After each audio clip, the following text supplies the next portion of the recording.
Are you ready to be the hero of dinner time? Save your family from boring, dull, lackluster dinners and lunches. Maybe it's raining outside. You love to be running the grill, but it's raining. Hey, I got a solution for you. This recipe doesn't even require a grill.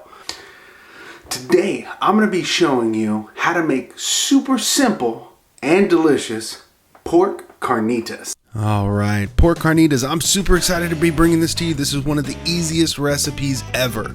Doesn't require very many ingredients, doesn't require that many steps. Prep time is probably about 10 minutes, 15 minutes. You're only going to need a pork butt or Boston butt, pork shoulder, called different things at the grocery store. You're only going to need 4 or 5 jalapeños, some garlic, some lime, and adobo seasoning.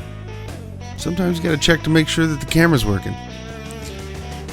So what you want to do first is you want to cut up your jalapeños. Cut them up into little itty bitty pieces. Now some people de-seed them. I think just leave the seeds in. Trust me, at the end of this, it's not like you're going to have a fire. You know, as far as spice, it's not going to be killing you. It's not that bad. You can use whole cloved garlic as well. I just used 2 teaspoons of minced garlic because that's what I had in the fridge and I didn't have any whole cloves. There's the adobo seasoning, just in case you're wondering which one do I use. I'm mixing up the jalapeños and garlic. I mean, you don't have to. I just think it's better. You'll see why in a minute. So you're going to coat all those cubes in adobo seasoning, and then you're going to mix in the jalapeños and the garlic, and you're going to mix it all together and mix it all together and mix it all together. You want to get all of it in there, and then it's time for the special ingredient, the beer of your choice. Now I had Bud Light Lime in the fridge, so I just went with it. Now you could also do just a normal, any type of beer, doesn't matter, and you could squeeze lime. I think citrus goes really well with pork. This is what I had, this is what I did. Pour it all over, let it get all in there because it's going to steam with that too.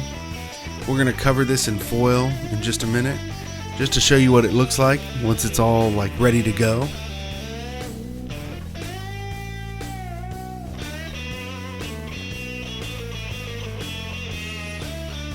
Yeah.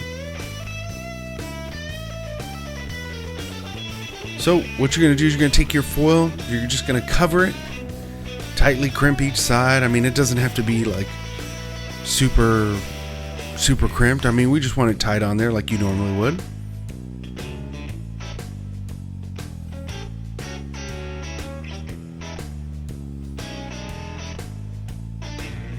Then you're going to put it in the oven at 350 for 2.5 to 3 hours. Now I did about 2.5 hours, then I pulled it out and it was done.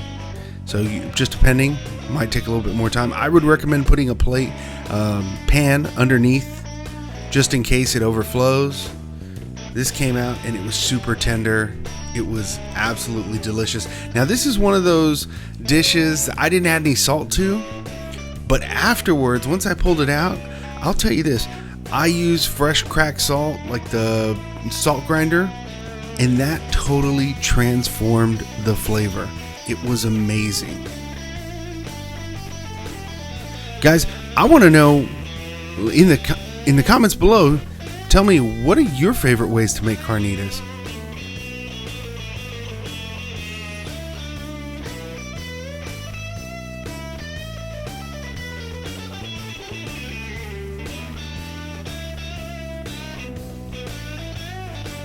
Now with the carnitas, you can do tortillas, you can do rice on the side, you can do beans. Eventually I'll do a video on some sides. I just did the carnitas in this one. Now I did turn them into tacos and they're great for the next day. There's my tacos, and I use some Herdez salsa out of the Spanish aisle at the store. And then taco sauce for the win. You know, we had this around, somebody gave it to us. Hey everyone, thanks for watching. Don't forget to like, subscribe, click that bell so that you get a notification every time a new video comes out.